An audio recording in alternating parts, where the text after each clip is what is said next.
Moi, ce que j'aimerais qu'on réussisse à faire de plus en plus, c'est qu'on arrive en tant qu'organisation, et en particulier en tant qu'entreprise, à mettre le vivant avant l'argent. Pourquoi s'engager? Parce que c'est hyper excitant.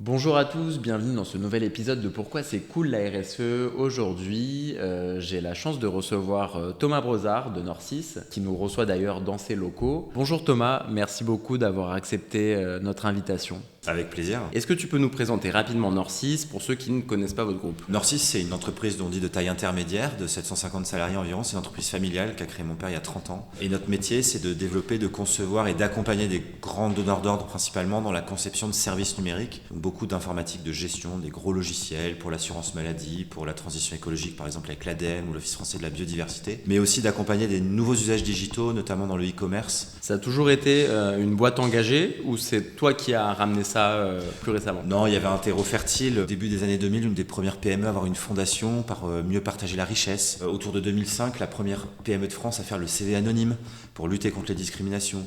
En 2007, un premier bilan carbone, là où encore beaucoup d'entreprises ne le font toujours pas.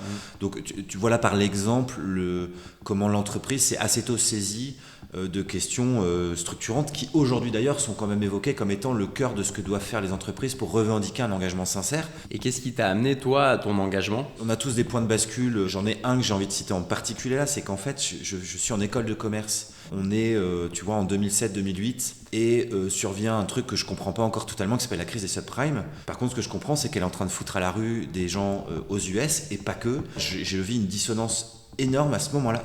Parce que sur les bancs de l'école en parallèle, nous on nous enseigne le business as usual, y compris en finance, y compris en marketing. Et là, je me dis, j'ai pas envie de mettre mon énergie et ma carrière au service de systèmes qui provoquent autant de casse humaine et au niveau du vivant, au niveau environnemental. Et donc, je me mets à lire beaucoup de choses et à me dire, en fait, tout ce que j'apprends là, je le mettrai au service d'un autre projet, d'un autre modèle. Et c'est ce que j'essaie de faire ensuite depuis dans ma carrière. Récemment, il s'est passé quelque chose d'historique chez Nord6. L'entrée au sein de votre conseil d'administration d'un siège et d'un droit de vote pour la nature. Comment vous est venue cette idée? Comment ça s'est passé? Alors cette idée, elle nous est venue parce que depuis 4 ans, on a entrepris de revoir le modèle de l'entreprise. Ça s'appelle la perma-entreprise, je crois qu'on y vient juste après. L'idée, c'est quoi? C'est qu'en tant qu'entreprise, encore plus dans le service, on est quand même très déconnecté du vivant. On ne dépend pas directement d'une ressource naturelle, d'ailleurs peut-être que le mot ressource devrait être changé, pour faire notre activité. Tu vois, on ne transforme pas des éléments pour faire de l'alimentation, on dépend plutôt de minerais de terres rares, non renouvelables au demeurant, mais on n'est pas en prise directe avec le vivant. Donc, dans la façon de faire évoluer le modèle de l'entreprise, dans la façon de davantage considérer les impacts et les dépendances que Nord6 a vis-à-vis des ressources naturelles et du vivant au sens large, on avait besoin de revoir les modalités de décision et de réflexion dans l'entreprise. C'est là que vient l'idée, qui n'est pas totalement nouvelle, d'autres acteurs s'en sont saisis, très peu en France, mais dans d'autres pays, pour qu'on mette à la table des discussions, voire des décisions, quelqu'un qui va représenter la nature. Et donc, la première brique de ce nouveau dispositif, peut-être la plus marquante, c'est d'avoir créé les conditions pour que la nature puisse être actionnaire de l'entreprise. Et donc, à ce titre, elle a un siège au sein du conseil d'administration, avec donc Franz Gall, qui est la personne qui va représenter la nature, qui depuis 4 ans travaille sur ce sujet de la gouvernance du vivant dans les entreprises, et qui va nous confronter, nous demander d'instruire des sujets qu'on n'instruisait peut-être pas suffisamment. Et ça nous garantit qu'à l'avenir, les discussions stratégiques qu'il peut y avoir dans le conseil d'administration considéreront les impacts que ça peut avoir sur le vivant, pour le meilleur, j'espère, au niveau des décisions qu'on prendra. Comment ça se passe concrètement? Quelle est sa voix réelle dans ce conseil d'administration? Alors, il a un truc qui est unique à ce jour, qui s'appelle un droit de veto. Il a évidemment le droit de nous dire, je pense que les décisions que vous êtes peut-être sur le point de prendre ne sont pas les bonnes, et donc j'y mets un veto, ou en tout cas je vous demande de reconsidérer la façon dont vous prendriez la décision. On est au tout début, donc en réalité les conséquences de cela sont encore difficiles à partager. Ce qui est certain, c'est que par exemple si demain on se disait tiens, dans le numérique on peut aller se gaver économiquement sur les IA génératives parce que c'est là que l'argent va en ce moment, alors que les conséquences environnementales sont déjà connues et sont catastrophiques, France pourrait nous dire je refuse que vous preniez la décision d'investir massivement ou par exemple de faire une croissance externe sur un acteur de l'IA pour vous gaver économiquement, sauf à dire que ça viendrait servir quasi exclusivement des dynamiques environnementales, c'est-à-dire les IA génératives pour mieux préserver la nature, pour mieux servir la transition écologique, pour accélérer la bascule vers des nouveaux modèles de consommation. Tu vois, c'est ce genre de choses qu'on va aller chercher avec France. Et alors, on l'a choisi parce que depuis 4 ans, France, de par le monde, étudie ce qui se fait en matière de place de la nature dans la gouvernance des entreprises. Donc pour nous, c'était la personne parfaite. Par contre, France, il a l'humilité de dire qu'à lui tout seul, il ne peut pas représenter la diversité du vivant. C'est impossible. Et donc, ça, c'est quelque chose qu'on n'a pas encore trop communiqué, donc je vous le donne un peu en exclu, mais on le repartagera bientôt. On a décidé, et ça, c'est le deuxième étage de notre dispositif, et je pense que c'est celui qui est le plus réplicable ailleurs. Par exemple, chez nous, dans le comité de mission, dans notre CSE, tu peux aussi créer un siège sans forcément devoir donner du capital à la nature, sans forcément aller aussi loin que ce qu'on a fait avec un droit de veto. Et ça, pour moi, c'est hyper réplicable partout dans toutes les entreprises. Et donc, ce qu'on a fait, c'est qu'on est allé chercher des personnes qui vont elles aussi représenter la nature dans ces autres instances que je viens de citer, avec leur singularité, avec leur appétence propre, d'entrepreneuses, de militantes. On a une personne qui travaille au GIEC quand même, c'est pas rien pour venir nous confronter sur la façon dont on est en train de faire évoluer Nord6, sur nos modèles d'affaires. Ce que je vous dévoile, c'est le fait qu'on va avoir un haut conseil pour la nature, ça va être une nouvelle instance, on va réunir d'autres représentants et représentantes qu'on va coordonner pour être sûr que ce soit pas qu'un sujet d'un conseil d'administration qui pense à très long terme et qui se voit assez peu fréquemment, mais que ce soit aussi le sujet et que la nature puisse influencer des réflexions partout dans l'entreprise, au niveau des salariés, au niveau des instances de décision quelles qu'elles soient, et au niveau de l'instance qui pense à long terme et décide au final, ça s'appelle un conseil d'administration. Comment ça a été accueilli par vos collaborateurs, vos clients, par vos partenaires ? On ne savait pas trop ce que ça allait donner, ça c'est évident. Il est clair qu'il y a un effet presque de surprise, d'étonnement, mais en même temps de fierté que ça suscite en interne.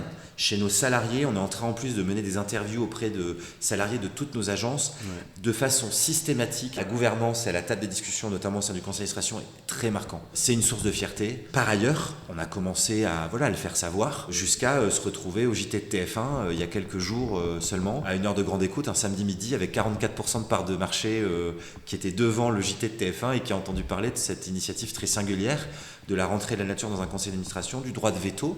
Mais j'espère que tout ça va nous donner une audience pour parler notamment de ce deuxième volet du dispositif, de la nature dans les autres instances, parce que celle-là, moi, j'ai envie de la pousser à fond. Je crois que c'est là qu'on peut vraiment aller embarquer des dizaines, des centaines, peut-être des milliers d'entreprises qui ont tout à gagner à le faire selon des modalités qui peuvent être assez légères à mettre en œuvre. Est-ce que vous avez rencontré des résistances, pas en interne, mais peut-être à l'externe ? Aujourd'hui, assez peu, mais en réalité, ce dispositif, il nous engage quand même fortement. Il est évident qu'au sein de l'entreprise, on a des personnes qui peuvent s'inquiéter de savoir que, par exemple, dans un conseil d'administration où nos directions d'agence ne sont pas forcément présentes, il y ait une personne qui puisse avoir une influence forte sur des décisions en tant que représentant de la nature. Donc c'est pour ça que je te disais, le droit de veto est un acte symbolique très fort et il pourra l'activer.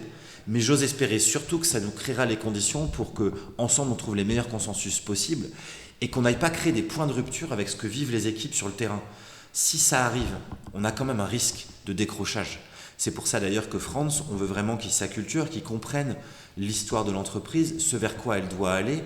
Lui nous met face à des impacts et à des dépendances très fortes qu'on n'avait pas forcément dans le radar. Derrière, en ayant des représentants dans d'autres instances, en les coordonnant dans le Haut Conseil Nature, et en acculturant progressivement l'ensemble de l'entreprise, je suis convaincu qu'on créera les conditions pour que tout le monde aille dans le même sens et que ce sens, ce soit une entreprise de services numériques qui rentre dans le cadre des limites planétaires et qui crée les conditions pour accélérer la transition écologique. C'est ça qu'on cherche à faire au final. Là, on est à un stade où vraiment on veut créer une dynamique et une culture d'entreprise qui considère ça de façon systématique. C'est pour ça aussi que, par exemple, au sein de notre CSE, il y aura un représentant de la nature aussi, qui est un membre du CSE, qui est donc un salarié, qui s'appelle Christophe, qui va devoir jouer ce rôle.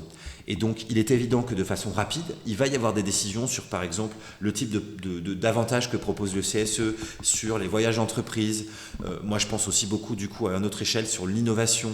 C'est peut-être pas par hasard si Nord6 a inventé un modèle tout nouveau, enfin, même si maintenant ça fait quelques années qu'on le déploie, qui s'appelle la perma-entreprise. C'est peut-être pas par hasard s'il y a quelques semaines, on est la première entreprise à avoir rendu librement accessible, donc gratuitement accessible, une plateforme qui est la première plateforme de mesure des analyses de cycle de vie de services numériques. Ça n'existait pas. Le secteur du numérique qui prend des orientations qui ne sont pas forcément celles que nous préférerions. Nous, on joue notre carte à fond et on contribue à un numérique qui soit plus soutenable, plus juste, plus inclusif. Est-ce que vous n'avez pas peur que ça vous crée des freins niveau business ? Il est clair, Johan, que si on n'avait pas fait tout ça, Nord6 aujourd'hui pourrait être 2 fois plus gros.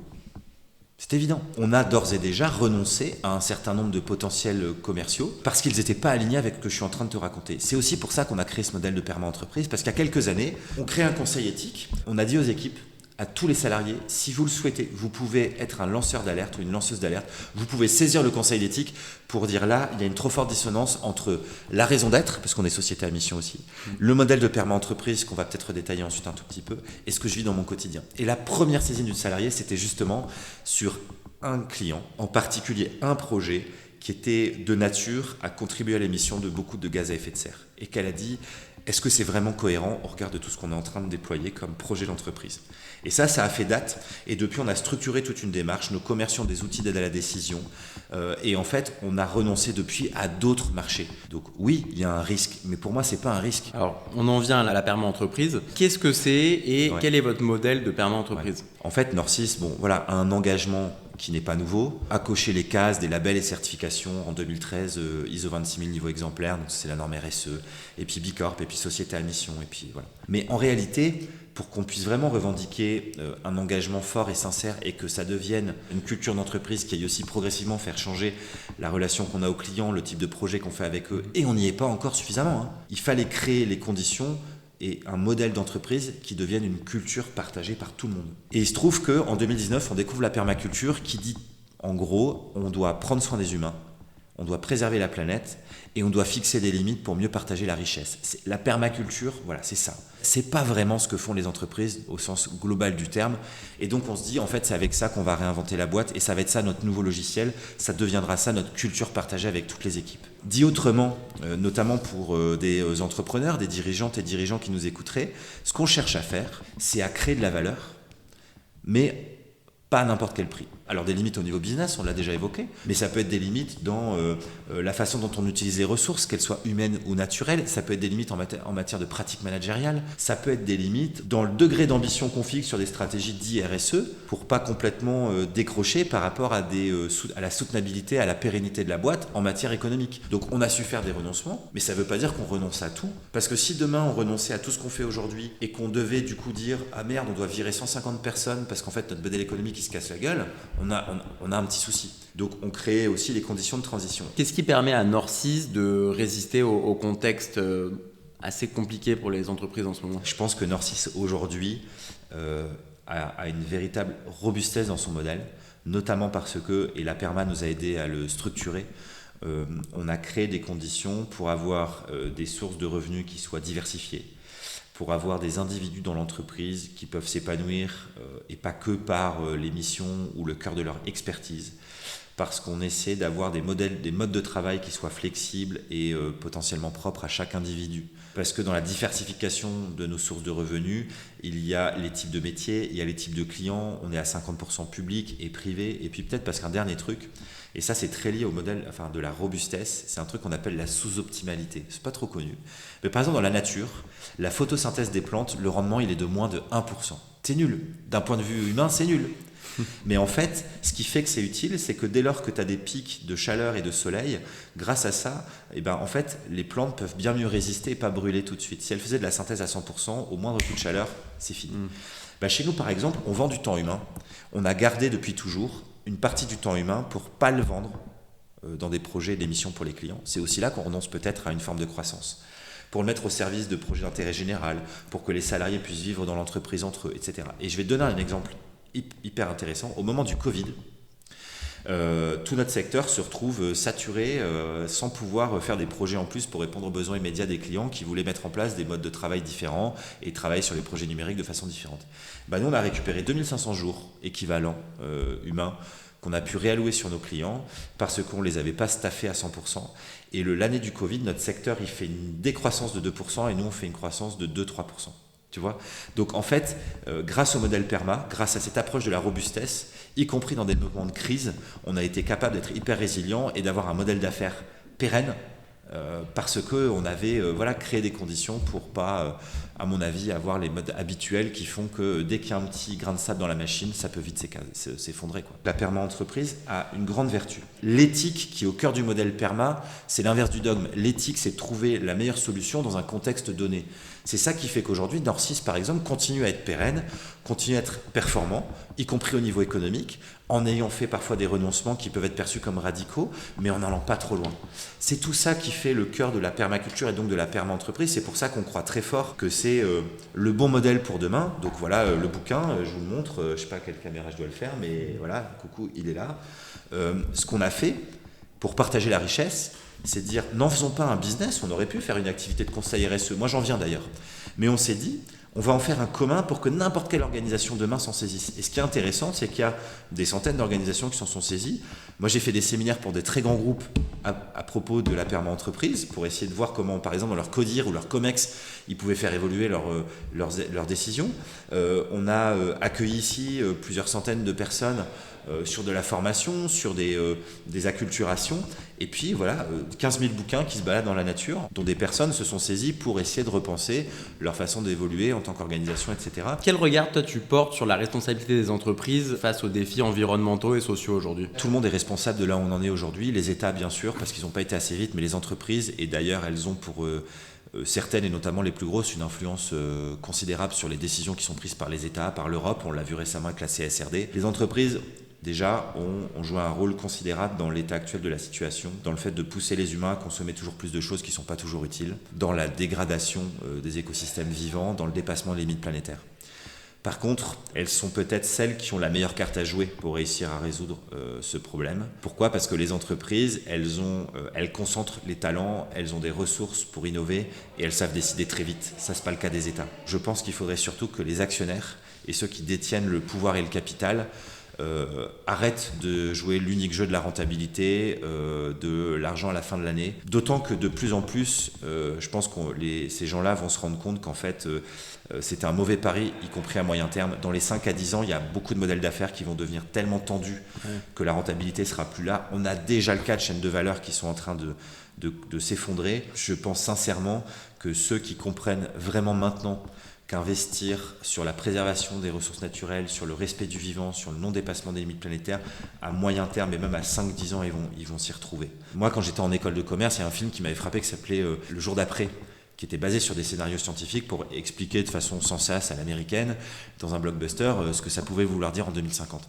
La réalité de ce qui se passe en ce moment, c'est que ce qui est mis dans le film, en fait, est en train d'arriver partout dans le monde, tous les jours. Donc en fait, c'est pas demain, c'est même pas en 2030, c'est là maintenant. Shifter un modèle d'affaires, et c'est vrai chez nous aussi, ça prend 10-15 ans. Donc si tu commences pas maintenant, c'est mort. Quelle est ta vision du futur de l'entreprise en 2030 ? Et quelles prochaines étapes tu aimerais franchir avec Norcis ? Moi, ce que j'aimerais qu'on réussisse à faire de plus en plus, c'est qu'on arrive en tant qu'organisation, et en particulier en tant qu'entreprise, à mettre le vivant avant l'argent. Ça, c'est peut-être une façon de formuler l'enjeu de façon essentielle. Pour ça, il faut que tout le monde dans l'entreprise s'y mette. Moi, je vois trop d'entreprises qui arrivent à faire des choses extraordinaires au niveau de la RSE, mais qui malheureusement sont complètement annihilées par ce que fait le marketing. Et je blâme personne dans l'affaire, parce que chacun son métier, chacun est rémunéré, et c'est pour ça que c'est les actionnaires qui, au final, ont quand même les clés.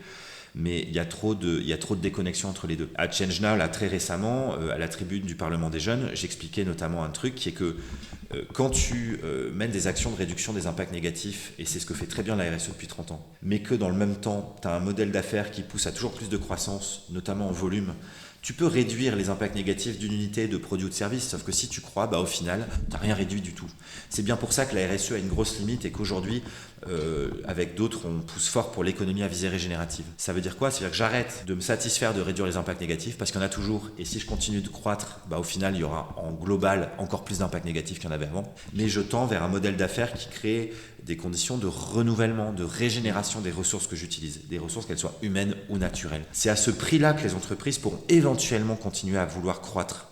C'est la seule façon d'y arriver. C'est ça ma vision pour 2030, c'est qu'en 2030, si la très grande majorité des entreprises ne se sont pas mises là-dessus, À mon avis, on n'y sera jamais. Pourquoi c'est cool la RSE ?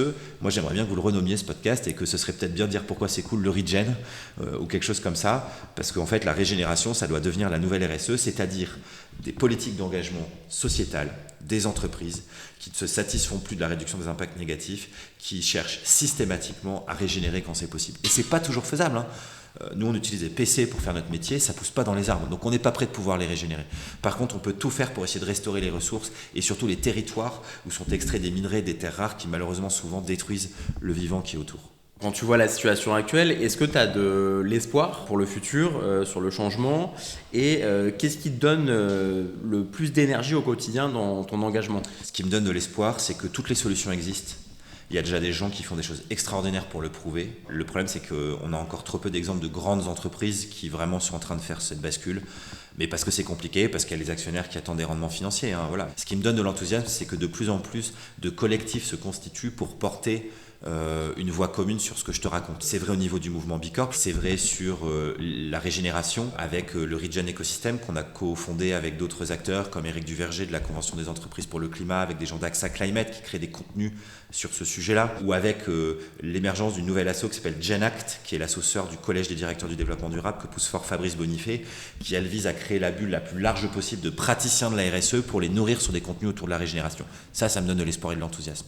Mais si je suis sincère, moi en tant qu'individu, je suis franchement en dépression du monde qui m'entoure. Ça me rend fou de voir ce que je vois. Donc déjà, j'ai de la chance, c'est que je suis aux bons endroits pour œuvrer avec énormément d'énergie, peut-être parfois un peu à déraison, mais au service de tout ce qu'on se raconte depuis tout à l'heure. Ce dont je suis à peu près certain, c'est que pour que le monde économique dans son ensemble bascule, j'ai bien peur qu'il faille deux choses. C'est des citoyens qui se mettent à dire stop. Alors ils peuvent dire stop de différentes façons, mais je pense que tant qu'il n'y aura pas par exemple certaines marques qui se voient boycottées parce qu'elles déconnent, elles ne bougeront pas assez vite. Tant qu'il n'y aura pas suffisamment de risques sur le modèle économique actuel, je pense qu'elles ne bougeront pas assez vite. Et donc l'autre truc dont j'ai bien peur, c'est que pour un certain nombre de grands groupes notamment et de boîtes qui ne bougent pas assez fort, il va falloir que leur modèle d'affaires commence à se casser la gueule, y compris pour des raisons par exemple de difficulté d'accès à la matière première dont elles ont besoin, parce que conséquence du dérèglement climatique. Donc malheureusement des phénomènes qui seront des phénomènes assez graves, qui les obligeront et qui les contraindront pour de bon, pour des questions économiques, à faire la bascule. Et alors, à quand un représentant de la nature au sein du conseil d'administration d'une marque de fast fashion ou d'un groupe pétrolier ? Tendons-leur la perche. Moi, je suis prêt à jouer ce rôle chez n'importe qui, si c'est fait pour les bonnes raisons. On les attend, qui viennent nous chercher. Je pense qu'il y a au moins des discussions à faire évoluer dans leur nature en ayant ce siège et cette représentation-là. Il y a des gens qui ont développer des contenus aussi pour comprendre comment ça peut se faire de la bonne façon, des fiches de mission, des outils d'aide à la décision, qui viennent nous demander.